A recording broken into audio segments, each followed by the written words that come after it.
How you doing, everybody? It's Steve. Welcome to another edition of Steve Ludwig's Classic Pop Culture. Here we are, show number 80, and we have, in addition to a brand new album cut from Bill Ludwig, we have on our triple play segment, Alice Cooper covering three 60s classics.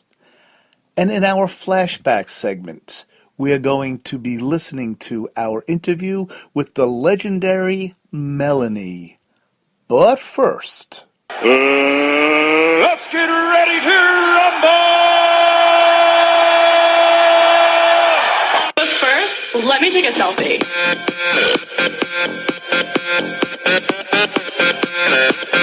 How about new?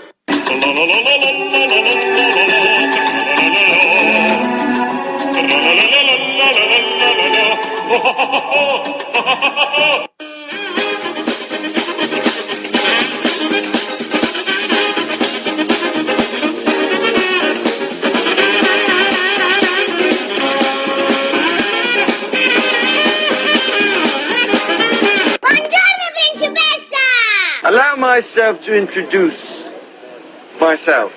What would you say you do here? What? We have sort of a problem here.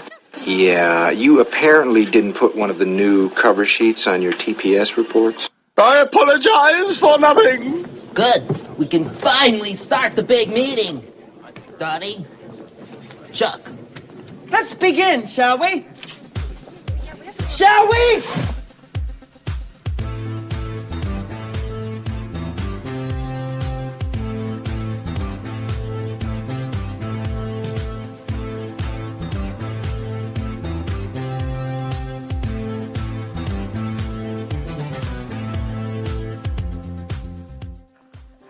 how you doing, everybody? This is Steve. Welcome to another edition of Steve Ludwig's Classic Pop Culture right here at planetludwig.com.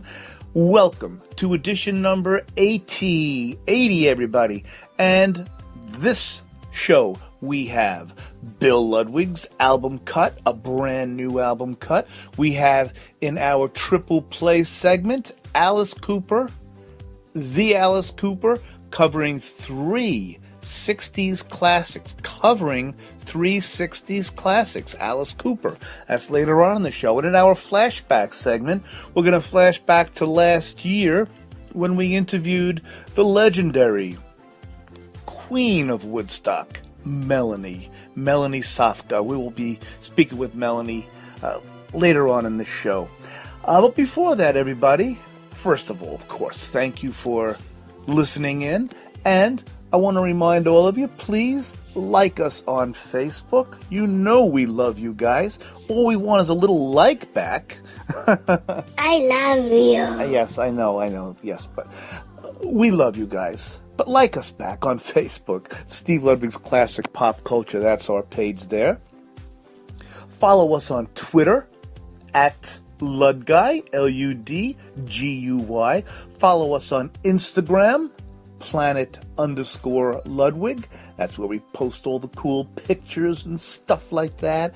And I want to remind all of you, I mentioned my brother, Bill Ludwig. He has a Facebook page, too. No way! Oh, yes, he absolutely does. Check it out. It's Bill's Album Cuts. No way! Yes, he does have a Facebook page.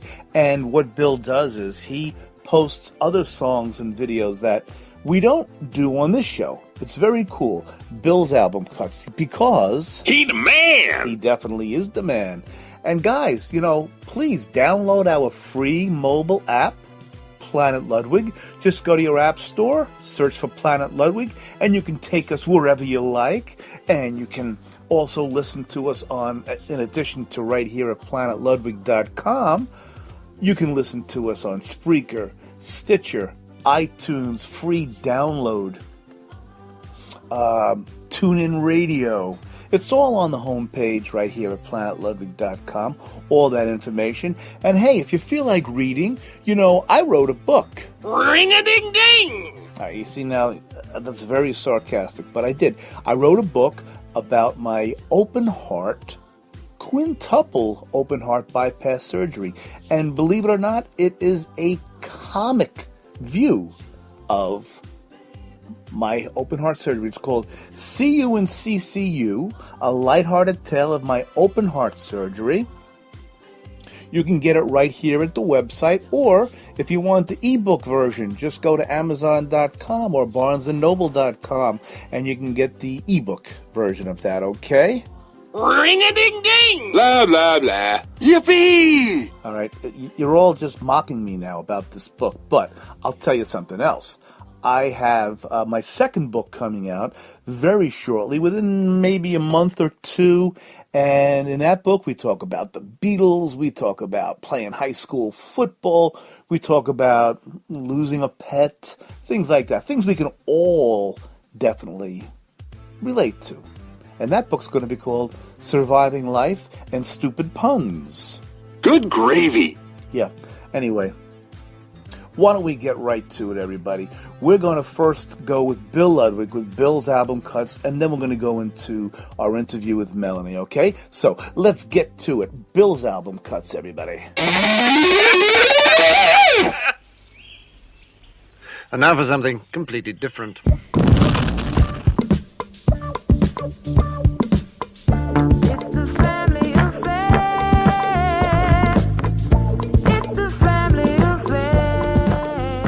Bill's album cut for this week.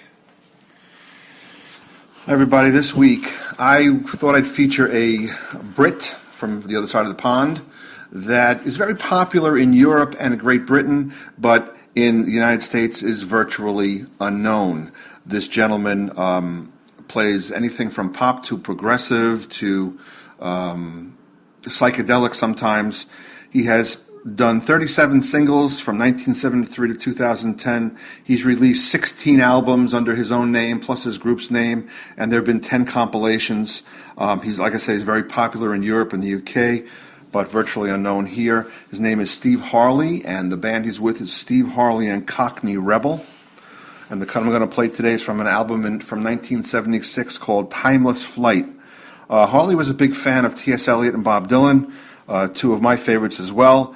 And your quiz for this song is, while you're listening to the lyrics of this great song, try to find the tip of the hat to T.S. Eliot lyric from the love song of J. Alfred Prufrock, if you know that poem. And if you're an English major in college, I think every English major has read that poem as a required reading. The song is called Nothing is Sacred. There's also a really great acoustic guitar throughout the whole song, so I hope you enjoy it. You there, Ray? We're there and we're rolling. All right.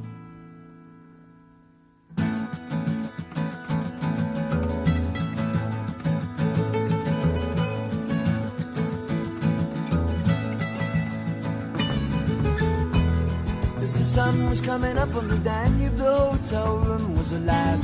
His heart was beating as hard as thunder. There were three of us there for the night. We were talking about the magnificent river of Strauss. We were saying that nothing is sacred, it's everything else. We put a match to a candle and watched it flicker and spark. We just stared at ourselves till we couldn't keep our tired eyelids apart. Then someone, I think it was me, said, somehow this is rich. We're sitting here on the Danube and nobody's noticed the blue water beach. Ooh la la, it's fun to be so kitsch.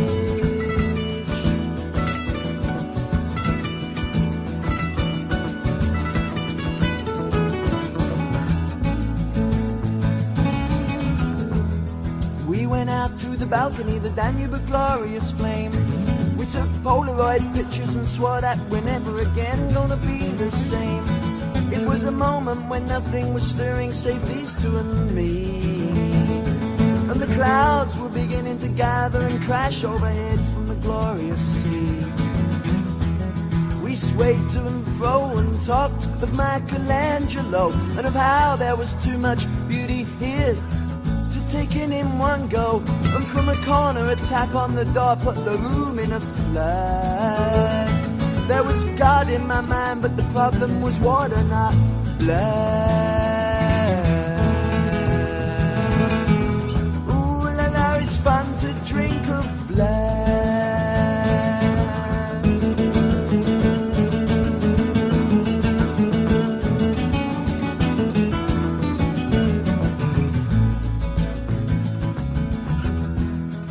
ran around me demented, white lightning flashed in their heads. I was getting bewildered, put on my armor, I was scared of attack from the Reds. With a pound lodged in my nose, I felt kind of rich and serene. I yelled, Lenny, come quick, get the other boy, take him out of this scene. And when he disappeared, there was only Lenny and me. We hit on 1,000 subjects at once in spite of the dusky heat. Then Lenny opened his eyes for a second and pulled down the blind, saying, go if you must, but you know you'll always be so easy to find. Ooh la la, it's fun to make it live.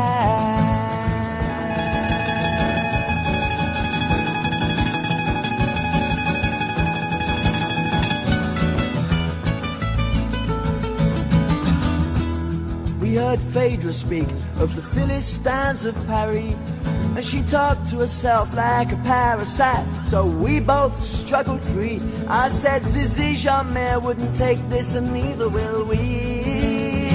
If they call me Napoleon again, I'll be forced to let the lion free.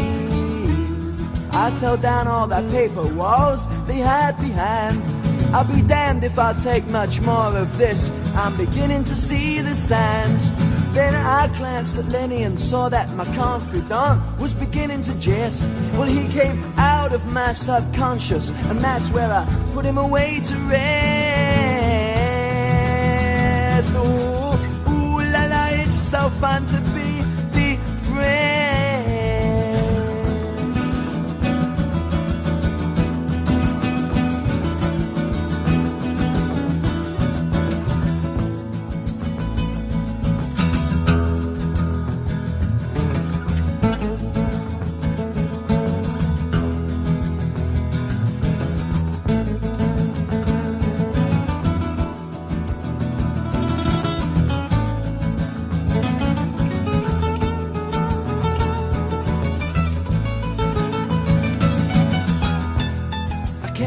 My beginnings, I can't imagine my end.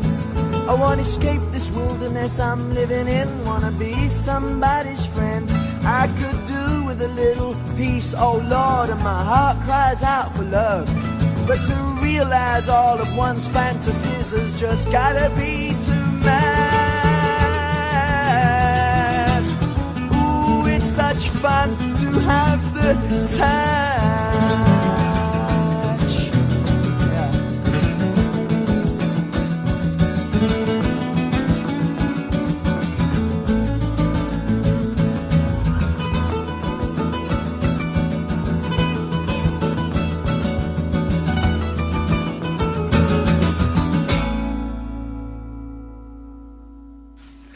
This is Evan Ginsberg, associate producer of The Wrestler and host of Legends TV, reminding you to listen to Legends TV each and every Saturday morning, 11 a.m. Eastern Standard, archived 24/7 at legendstvnyc.com and madhousetv.com, co-hosted by John Winnell.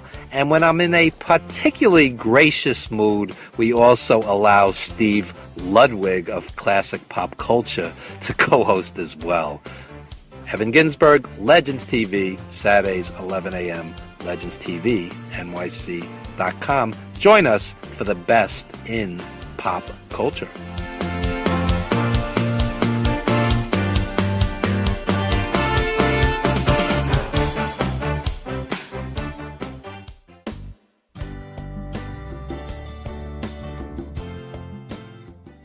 Oh yeah, it's always so cool to do Evan Ginsberg's Legends TV show. Love to be the co-host on that show. So hope to see you guys on the other side of the screen each Saturday live. And thanks to my brother Bill for this week's album cut, Steve Harley and the Cockney Rebels. Extremely cool. Speaking of extremely cool and extremely humble, let's now do a little flashback segment to last year, and our guest was Melanie, and man, she was just fantastic. So let's go back. Here is our interview right after a little musical intro of Melanie.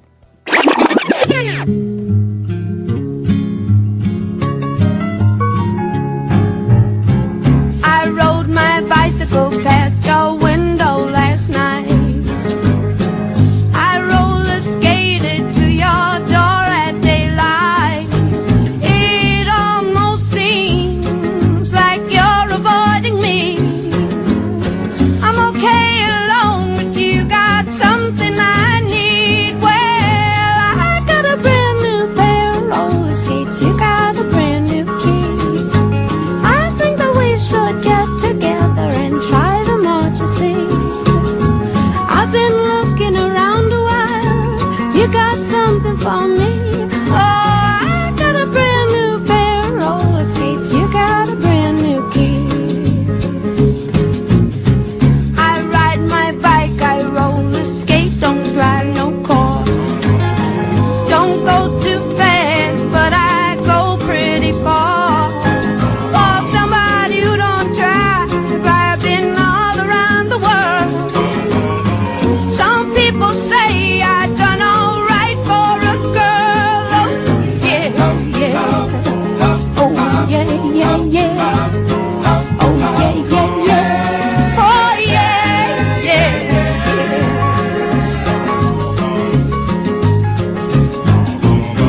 I asked your mother if you were at home. She said yes, but you weren't alone. Oh, sometimes I think that you're avoiding me. I'm okay alone, but you got something I need. Well, I got a brand new pair of roller skates. You got a brand new key. I think that we should get together and try them out, you see. La la la la la la la la la la la la. Oh, I got a brand new pair of roller skates. You got a brand new key.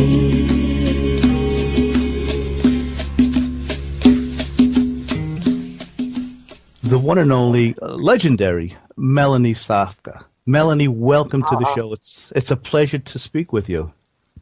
Thank you. Thank you. You know, I tell you, I'm coming to Massachusetts. You're in Massachusetts, right? well, actually, my engineer Rick is. I'm in New Jersey. I'm on the East Coast. I actually saw you a couple of weeks ago at the NYC 50, the Beatle, the show you did at Town Hall. Super. Yeah, that was great. You know, Well, Melanie. Okay. I was just going to say, when I hear the first two words of Beautiful People, I get goosebumps because it takes me right back. How does it seem to you standing up on stage, looking at people, and literally tears coming down from their eyes with some of your songs? It's got to be it's a rhetorical question, I suppose, but how do you feel? Oh God, you know, it's amazing how time has reinforced the sentiments that I meant to communicate in the first place. You know, it just reinforces it because so many people have had a life, you know, since they heard that song, and yet that a song like that can bring them right back to that place where there is no time, you know. So I'm grateful that I'm part of people's lives in that way, you know, that they've shared something with me. I've gotten to share lives with so many people that I used to think that my purpose was that I wanted to be of service in some way to mankind. You know, when I was in high school and later on, I wanted to be in the Peace Corps or maybe a social worker or something that was going to be of service. And I used to think of being a celebrity as a frivolous kind of occupation, you know, just what can I do, you know, to really help people as a person who gets up in front of people and sings. But in my years of doing it, now I've kind of come to a realization that I am in the service industry. Yeah. Oh my goodness. I perform a service, you know, and I didn't realize it. I'm also grateful that I've gotten to continue to do it all these years, and sometimes very much out of high visibility, you know, that people don't even know I'm still alive, some of them. That's why the title, Ever Since You Never Heard of Me. Yeah, I love the title, by the way, Melanie. Thank you. Yeah, if I may, the song that we led in with, I tried to die young. If I may quote a couple of the lines from this song, it blew me away. But took a razor to the wrist of reality, hell-bent in my way toward futility. I got a reason to believe that it won't go on forever, but reason to the heart is a message unheard. Those lyrics, boy, your writing, it's so nice that, let's see, how could I put this? Some acts from the 60s, and God bless them, but, that's pretty much where they leave their music. But, Melanie, you are as vital and as important musically as you've ever been, even more so, I think, with your experience now. Yeah, well, it's it's a burden to bear, believe it or not, that to have had hits at different times in history, and I have gotten identified with certain times, of course, because of Woodstock, it's just typical, or a hit, Brand New Key, people just see me as that, and you get frozen in a moment or in a song, but I've never stopped performing. I've never retired. Mm-hmm. I had 3 children, and I took them on the road. They all traveled with me. Again, I wasn't really the stuff of celebrity. I'm a real introvert. My husband, Peter Shakarik, was the extrovert. He was the person who got me out there and made sure that I was at the right place at the right time. And I was never good at it, nor did I want it. I was a very reluctant famous person. I was, if I could get out of the photo op, I would. And hence, I don't have that fabulous autobiography that so many people do. They were all about the photo op, and I was about running away from it. So I do have some photos, but only because my husband made sure I stood around for them. But mostly, I'm just not a high-profile person. Melanie, you mentioned your husband Peter. Can we talk a bit about Melanie and the Record Man from 2012? Yes, Could you tell our listeners all about that, please? Yeah, well, again, I really don't think there would have been a Melanie if there wasn't a Peter Shakarik. And Peter was the man I met when I was just beginning in New York, and I had just graduated acting school, and I only went to acting school because my father would not hear of me not going to any more education. He wanted me to go to another, a liberal arts college, he would not hear of me not going to school anymore. So I actually ran away from home to prove the point that I wasn't going to go to school anymore, and we came to this compromise that I would go to acting school, and we agreed when he had to fly out to California to go fetch me. And on the way home, we discussed what I would do. And I would have thought, the first thing we thought about was music school, but I was never a trained musician. I didn't know theory. I didn't, know how to write or read music. And at that time, schools like, Juilliard or Berkeley, were just traditional music schools where, everybody in there already knew how to read and write music. Right. So that wasn't an option, but it was still a performance art when we decided on the American Academy of Dramatic Arts. So I was in school. I had graduated that school, and I was sitting there with a diploma, but not the personality again to go out and audition. But there was this one audition that was being held for a play called Dark of the Moon, and they needed a girl who played the guitar and sang, and I took this as an omen that I was supposed to go for this part. So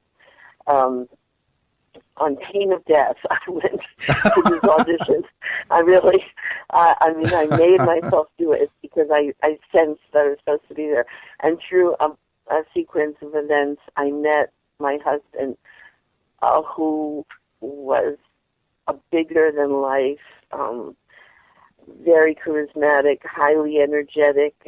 Didn't worry about what people thought of him. He was just whatever came out of his mouth came. He was not a diplomat. He was not,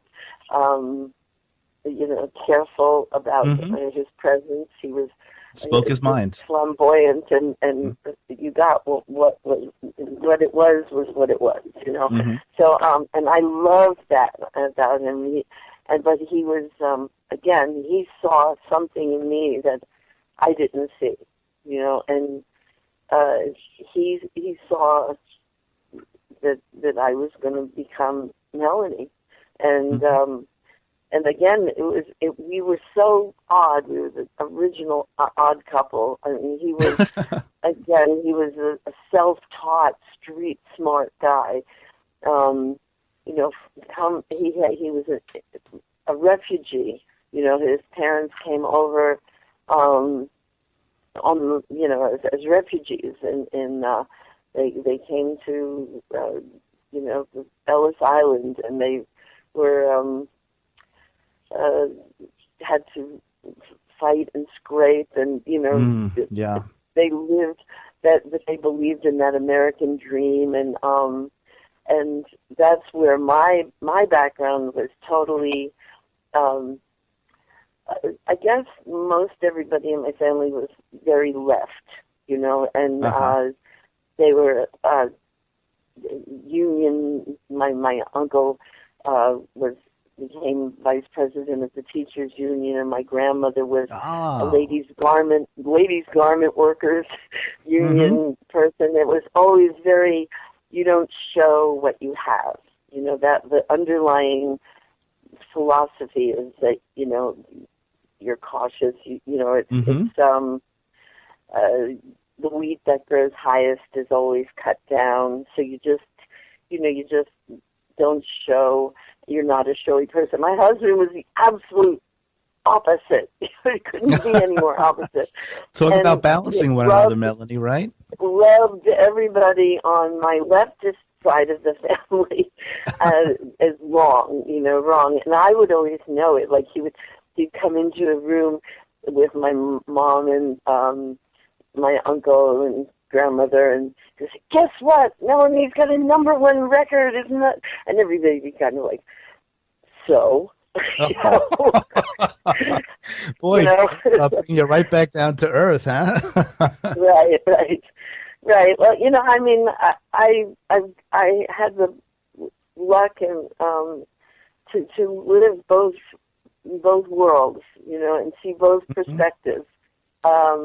And there was a lot of sanity with my husband because it was no nonsense. He came from a survival place, not a mental place. He came from a place where, this is what you do.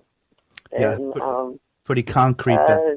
Yeah, this is how you do it. And I mean, I saw the point of both. So, but at first, I was appalled, at his grandiose dreams about me, and of course my whole family hated him. All the more reason to love him. All the more reason to love him, right? But he was a definite dreamer of the whole dream of what happened to me career-wise and what I became, and he allowed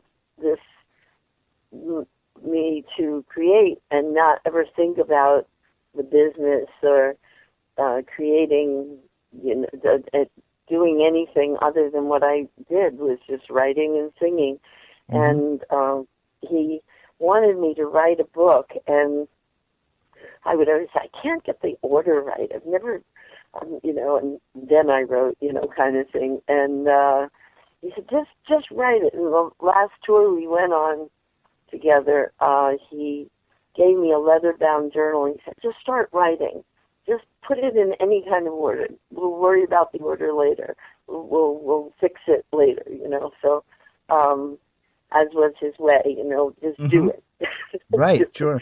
And so I had this book, and on the road that particular tour, we were actually in Massachusetts. My husband passed away suddenly and without any warning. He dropped me off at a Whole Foods. We were in one of those, the health foods place. In places where you have a kitchen. So I was kind of stocking up for the week, and I was there, and I knew it was taking long, and something was nagging at me. I knew something was wrong, and a police car pulled up and told me, and took me to the hospital to identify. I mean, this is all, and my son was in the hotel room, and he was brought to the hospital separate from me, and he thought that we both died. And oh my goodness! I know, it was absolutely unbelievable experience. But we both met at the hospital, and we saw it was Peter, and it's not real. It was so not real. But that night we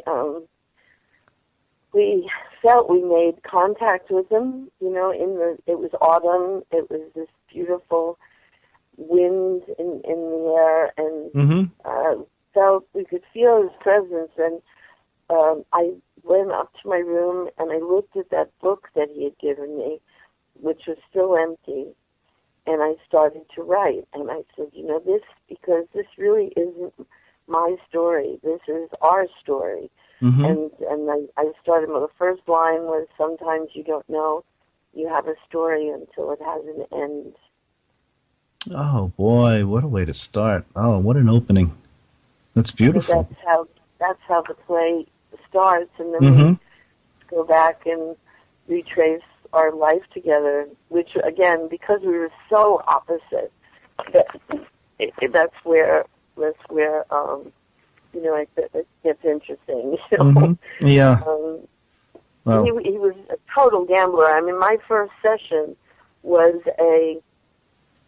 supposed to have been a recording session for a group, I think, called the Marshmallows. Okay. He was a producer. Peter, was a producer before he met me, and he pretended, he pretended that it was the Marshmallow session, and he hired a full-out orchestra and arranger, and we did Beautiful People. And that was that original recording of Beautiful People. Oh, boy. And it was, I had a full-out, I couldn't believe, what is this? How can we be doing this? And, don't worry about it. Columbia will be really happy that they did this. Yes, I'll say. I mean, that was his style, whereas me, I would have, gotten permission from the right people, and it probably didn't turn down, but, his philosophy was, what is that? It's saying, you ask for, you could ask permission or you can ask forgiveness. So, well, Melanie, I know you don't like the spotlight, but I'm going to read some stats to my listeners about your incredible continuing career. But everyone, Melanie was the first female performer to have 3 top 40 hits at the same time. She received Billboard's #1 Female Vocalist Award for 1972.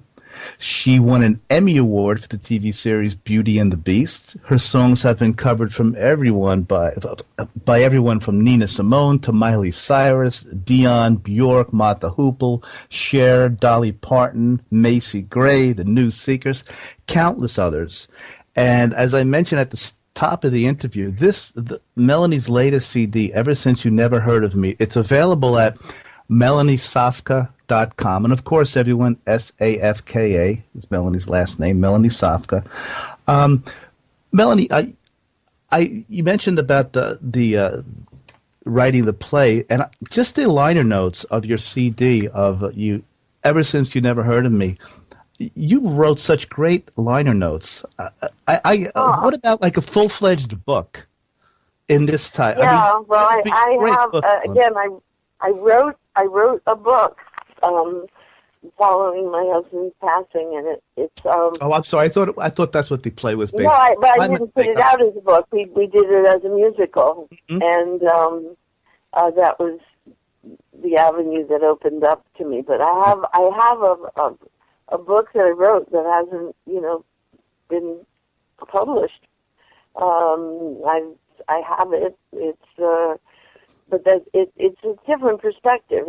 It's a story. It's it just happens to be a story about somebody who had a little bit of visibility and has a career, keeping on, and but I think it's a story that would stand by itself, even if there weren't any famous songs in it. Mm-hmm. But I wrote this story of us. Now, my perspective on a book now, maybe I would, I'm not sure if you see, an autobiography would be an entirely different story than the one I wrote. Yeah. I wrote the story of Peter Shakarik had a dream, Yes, sure. and I was it. And what I was going through when he was having this, everybody would think that, wow, she's at the top of her form, she must be having a great old time. And most of the time, I was just wishing to be home and make things and paint and create quietly without being the target. Because when you're a big celebrity like I was, I'm a Still are, one-name Melanie. artist, Melanie, and I was the girl, and I didn't realize. Again, I never considered myself very pretty. I thought of Melanie, my myself as an goodness. odd person. Don't say that, Melanie. Yeah, no, I know. Well, that was that background, I was telling you about. So I always just thought of myself as awkward and not traditionally pretty as in, what I would see in magazines and stuff. So Melanie. Yeah, I can't tell you how many of my buddies and I had crushes on you. So anyway, I just shot you a theory to hell. Nobody told me, and Peter just scooped me up really quick, so I didn't know anything. So, but that really also was against people considering me worthy, because you notice the women who became well known then were much more angular and angstful, and I was just too beatific, I guess, and you're too hard on yourself, Melanie. Yeah, no, yeah. People have told me that, including Peter. He's always said you're way too hard on yourself. But I just, it definitely did go against being promoted as a writer, because they didn't even have the term singer-songwriter yet. They used to call me the female Bob Dylan, because songwriters were absolutely songwriters, and the people who sang them were those glitzy, pretty people, and songwriter were those funny-looking people they kept in the back room, and usually they didn't present themselves in public much. So I really thought of myself as a singer, and I only wrote these songs because they expressed so deeply the things I felt, and I needed that they suited my voice too, because I wrote them. So, and what a distinctive voice, Melanie. Oh my goodness. As soon as I hear the word beautiful and beautiful people, that's Melanie. And I get goosebumps thinking about it. I read a great description of you, Melanie, a modern artist with an amazing past. I think that's a perfect description, because if people go to your website at melaniesofka.com, Melanie is, like I mentioned before, she is of today, and she is so vital today and all the things that are going on. May I ask you two quick questions, and then I want to ask you a question about Bo? Okay.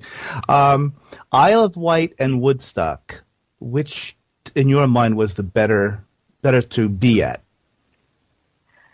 Wow, they were both incredible. Or were they two different animals completely? No, actually, it was there was something similar. It wasn't quite as chaotic at the Isle of Wight, and there was no rain beating down and making mud, and and people were from all over Europe as well as England. But there were as many people there as there were at Woodstock, for sure. And I got to follow the Who at the Isle of Wight, which was I had made friends with Keith Moon. Oddly enough, Keith Moon of all of the I know, but he was such a cool How was guy. he? But, I was going to say he was a cool guy, Keith Moon. Yeah, very cool. I mean, he was probably flirting with me, but I didn't know. I was always one of those who didn't know. Here you go again. But I didn't know. But yeah, he gave me his drumstick. Do you think that means something? Yes, I think there's something there, Melanie. It's a shame he's not with us. No. But so he introduced me at the Isle of Wight because they had nobody wanted to follow the Who. The Who was presenting Tommy for the first time. This was the most mega production I had ever witnessed, with pyrotechnics and all kinds of effects and things, and Roger Daltrey with his beautiful hair, and and Keith with his drumstick, and Keith with his drumsticks, and so people, no one wanted to follow the Who. Jim Morrison absolutely refused. He was supposed to follow the Who, but they asked me, and I said yes. And God knows why I said yes, but okay. Because you were tougher than all the guys, Melanie. You were tougher than all the rest of them. That's why. Well, maybe that's what it was, but the reality of having to do it and having said yes are two different things. So I was terrified. I mean, it took hours to get their stuff off the stage, and by the time I was going to go on, it was dawn. But again, Keith Moon got on stage, and the hero, and he announced that I was going to be on, and a few heads woke up. And everybody had gone to sleep. If Keith Moon says you're good, then if Keith Moon says you're okay, then you're okay, right? I sang a few songs, and I watched heads pop up, in the field, like blooms, little blooms, and when I left that stage, I had 3 top 10 records all over Europe. Well, let's see. They had to be, I guess, Beautiful People, Brand New Key, and Lay Down was too new, wasn't it? No, maybe Lay Down. No, I don't think it was. I'm not sure which one. I think it was Look What They've Done to My Song, Ma. Yeah. And it could have been, but I also had songs that were hits in Europe that were known here. There was one called Bobo's Party that was a big hit in France, and Nickel's song was a really big hit. Of course, the Nickel song. Yeah, sure. What's wrong with me? And Ruby Tuesday. I think Ruby Tuesday. Oh my gosh, Melody. Yeah, boy, all the hits. Bigger hit there than it was in the States. But again, I'm not sure. But I'm bad at that. That's why I didn't think I was a good candidate to write the book. But if I would say Woodstock was more traumatic for me because I wasn't as experienced. Not that I was super experienced at Isle of Wight, but I had one festival under my belt. That was Woodstock. Right. And it's funny that Jimi Hendrix was at both Woodstock and the Isle of Wight, and Isle of Wight was his last. What are your memories of Jimi Hendrix? Nice guy, quiet. He was quiet. We shared a plane ride back from England to New York, and all through the flight, we were in first class, and all through the flight, it was this, it was this strange time with them against us, the corporate types and the uniform Yeah, I types can against imagine. the Sure. hippies with the long hair, and it was like we were wearing our uniforms, Right. Yeah. So there were these businessmen who, as they kept getting drunker and drunker, were making these little snide remarks about different things, and I was getting really furious. And Jimi Hendrix was just, oh, don't worry about it, it's cool, don't worry about it. So we just talked and talked about music, and he was really influenced by Appalachian music, because I told him the music that I listened to when I was growing up, and it was just mostly it was a lot of Appalachian music, and he knew some of the same songs that I knew, and he was super cool, to the point where right before we got off the plane, he said, "When you go through customs, don't go anywhere near me."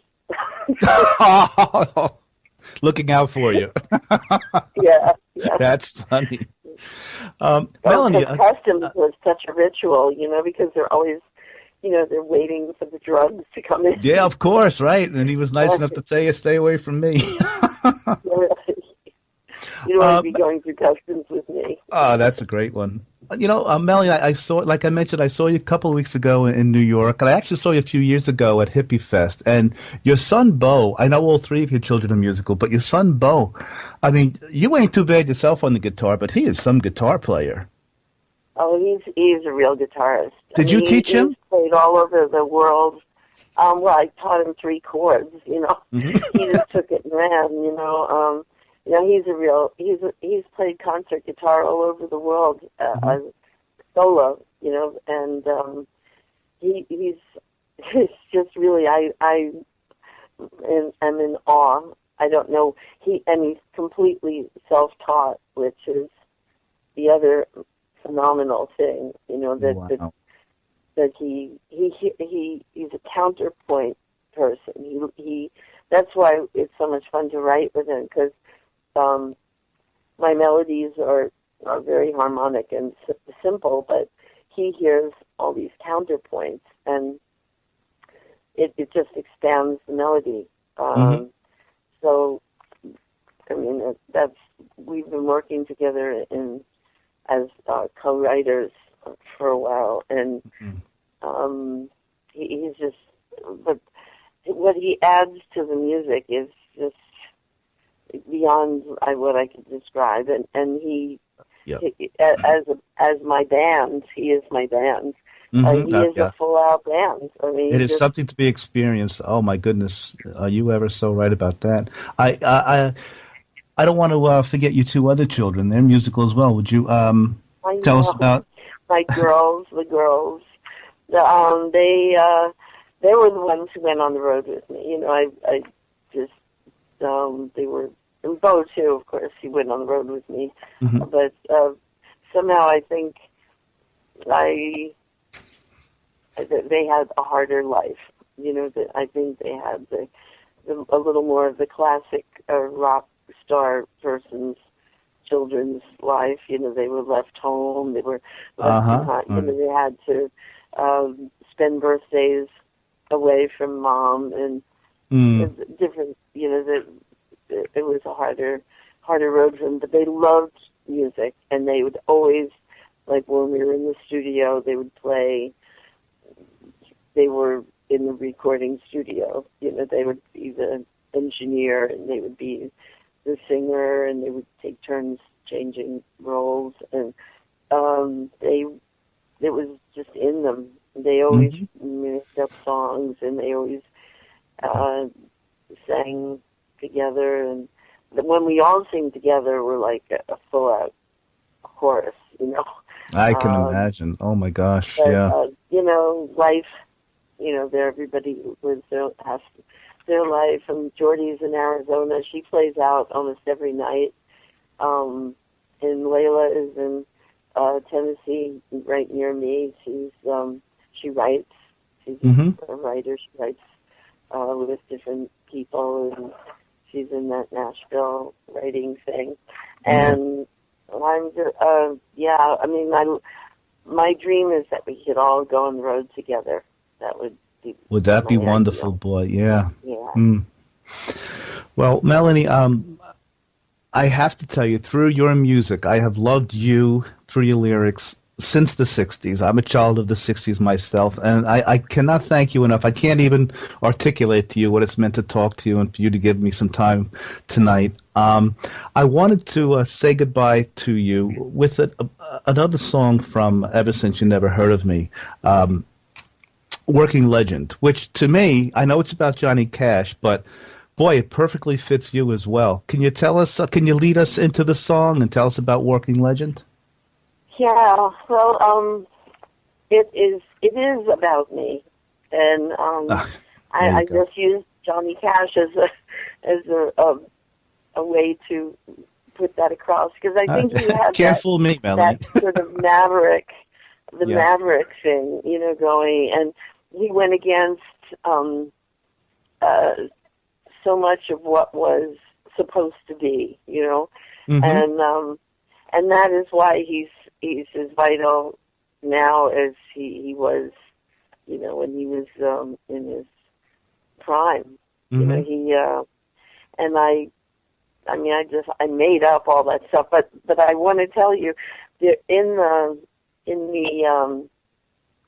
the recording we used his voice. Bo got recordings of the original TV shows, and we used Johnny Cash's intro to me from that show in the record. So when you're listening, it is Johnny Cash speaking and introducing me.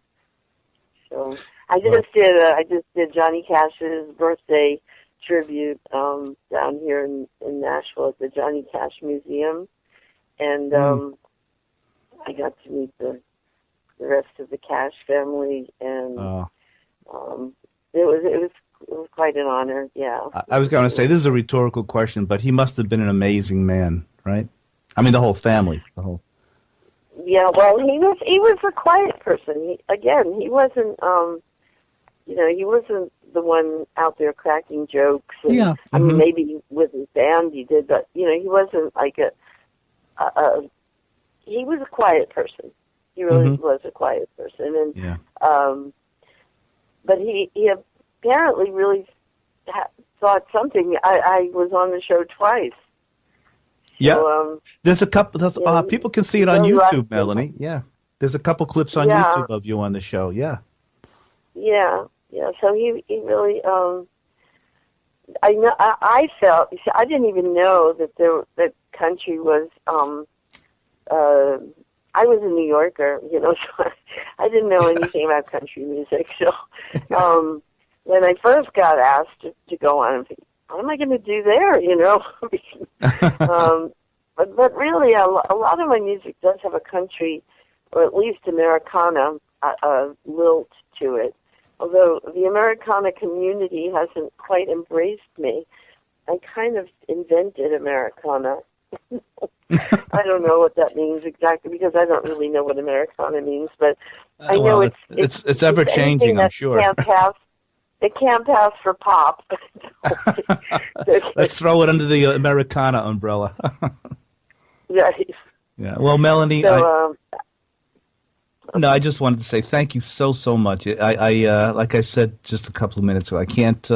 I could never imagine in the 60s that I'd be speaking to you in person, and it has been such a pleasure and a privilege to speak with you, and thank you so much. Well, thank you, Steve. That's great. Okay, bye, Melanie. It's been a pleasure. All right. He is just a working legend, and it takes up all his nights. He's given up on happy endings, but not without a fight. He propped himself up on jagged edges, fell into the dark abyss, and cried for love. He died for love and lived. Yeah, he lived for love. He cried for love and died for love and lived. Hey, that's nice. That's nice. He loved with wild abandon. He was careless with his life. He had to lose more than one heartache if he was to survive. On that night he stood stage center. Thank you very much. He still had it all together, and he lived for love. He cried for love and died for love and lived. Yeah, he lived for love. He cried for love. He died for love and lived. He's the hero in this song. Gives us strength to carry on. He died for love and he's still here. He's the proof. Pass it on. Gotta get through before you're done. He died for love and lived. On that night he played the rhyming when everyone but me had gone. In that darkened room I heard him sing when he thought he was alone. He sang, don't you be afraid to love. Don't you be afraid to give. 'Cause first you live for love. You cried for love. You died for love and live. Yes, he lived for love. He cried for love. He died for love and lived. And I live for love. Live for love. Cried for love. I died for love and lived. Oh, thank you. You sure are fine tonight. I'm still here. That's real good. Hey, what's the name of that song? Working legend Johnny, and I wrote it for you. Beautiful voice. Melanie!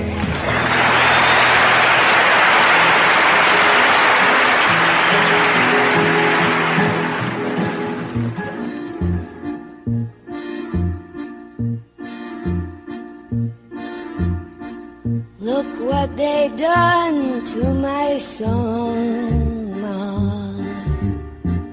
Look what they done to my song. Well, it's the only thing that I could do half right, and it's turning out all wrong, Ma. Look what they done to my song. Look what they done to my brain, Ma. Look what they done to my brain. Well, they picked it like a chicken bone, and I think I'm half insane, Ma. Look what they done to my soul. I wish I could find a good book to live in. Wish I could find a good book. Well, if I could find a real good book, I'd never have to come out and look at what they done to my soul. La la la la la la la la. La la la la la la la la. La la la la la la la. Look at what they done to my song. But maybe it'll all be alright, Mom. maybe it'll all be okay. Well, if the people are buying tears, I'll be rich someday, Ma. Look what they done to my son. Ils ont changé ma chanson, Ma. Ils ont changé ma chanson. C'est la seule chose que je peux faire et ce n'est pas bon, Ma. Ils ont changé ma chanson. Look what they done to my son. Look what they done to my son, Ma. Well, they tied it up in a plastic bag, turned it upside down, Ma. Look at what they done to my son. Ils ont changé ma chanson, Ma. Ils ont changé ma chanson. C'est la seule chose que je peux faire et ce n'est pas bon, Ma. Ils ont changé ma chanson. Look at what they done to my song, Mama. Look what they done to my song. It's the only thing I could do all right, and they turned it upside down. Look at what they done to my song. How nice, how wonderful is Melanie. Really, really a nice, sweet person. And as we head into our final segment, our triple play segment, everybody, we're going to hear 3 songs by Alice Cooper, 3 cover songs of 60s songs. Alice is going to cover The Left Bank, he's going to cover a song by The Music Machine, and he's going to cover a song by The Beatles. And that's all coming up in just about a minute. But before that, I want to thank all of you for listening, of course. But don't click off, man. You have got to hear these 3 Alice Cooper covers. You will be amazed if you haven't heard them. Next show, we have our buddy from Down Under, Joe Mandica, from Australia, from The Initiative. And Joe is going to do a segment with us. He is as big a Beatle fan as all of us, Joe Mandica is. And he is going to present songs by the solo Beatles on which the solo Beatles played on others' songs. Very cool. We're going to do that next show with Joe Mandica. And until we see you next time, everybody, kick back, get ready for this triple play. 3 brilliant covers of 60s songs by the brilliant Alice Cooper. Enjoy, everybody. We'll see you next time.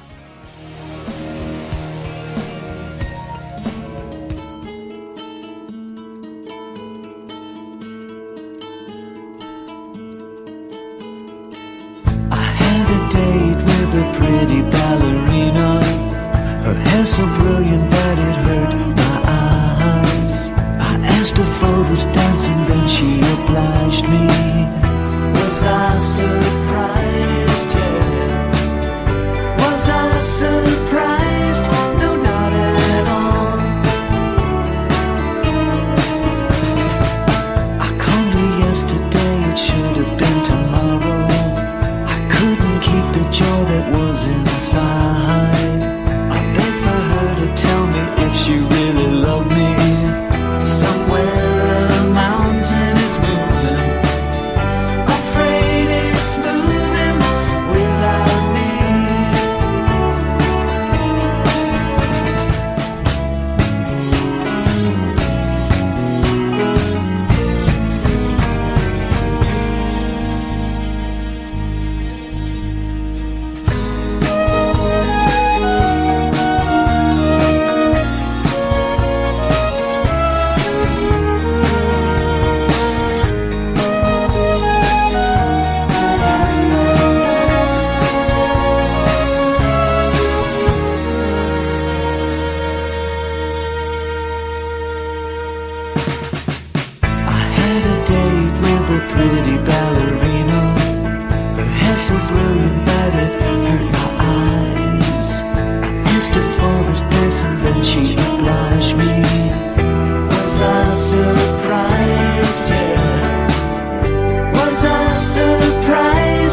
tries to find this ring, and something strange within said, go ahead and find her.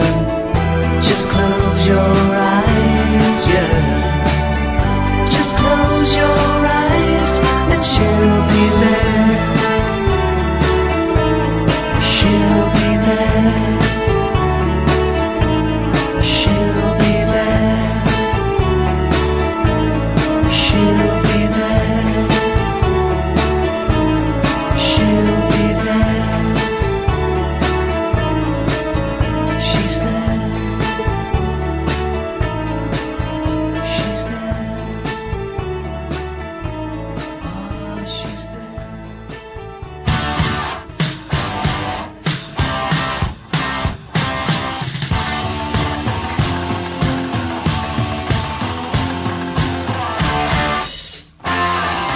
Got me complication, and it's an only child. Concern my reputation as something more than wild. I know it serves me right, but I can't sleep at night. I have to hide my face or go some other place.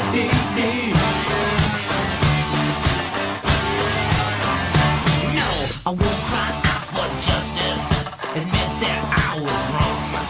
I stay in hibernation until the talk subsides and gone. My social life's a dud. My name is really mud. I'm up to getting lies.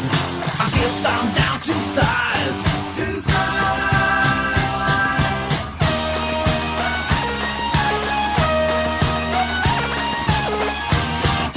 I can't seem to talk about the things that bother me. Seem to be what everybody has against me. Ow. Ow.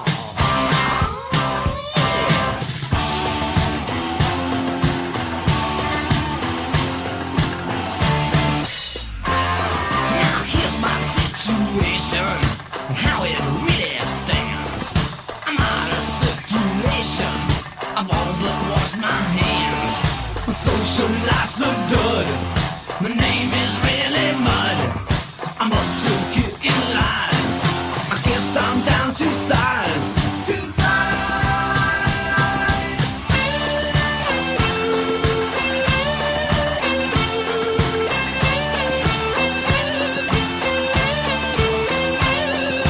Talk, talk, talk, talk, talk, talk, talk, talk.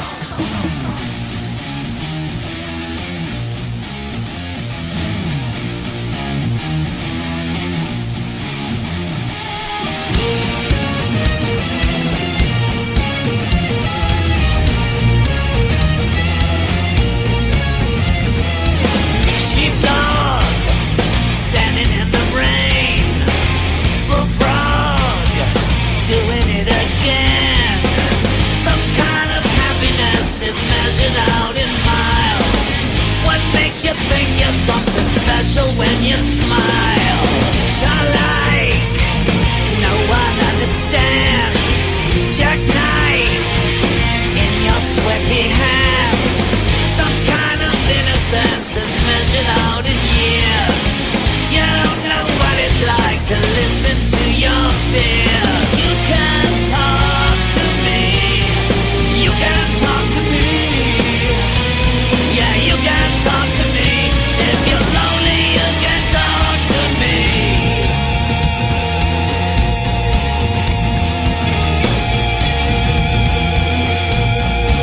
Come on now.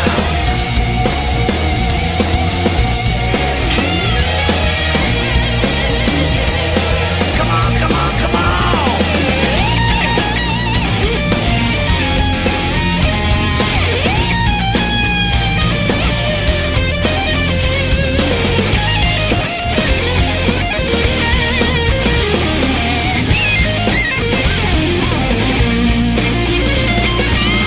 Big man walking in the park.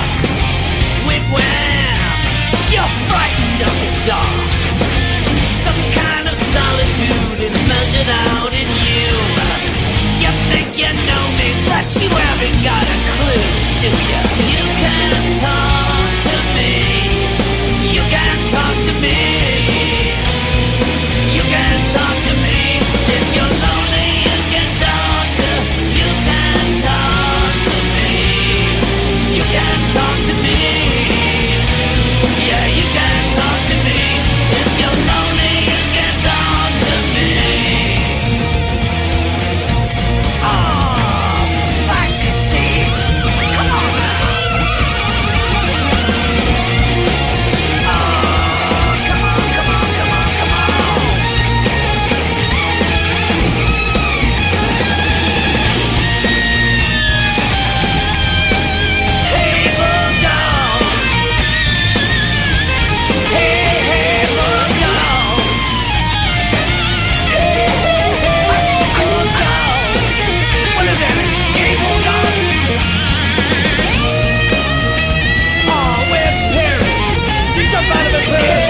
Okay, put the red light off. And this is Johnny Rhythm just saying good night to you all, and God bless you.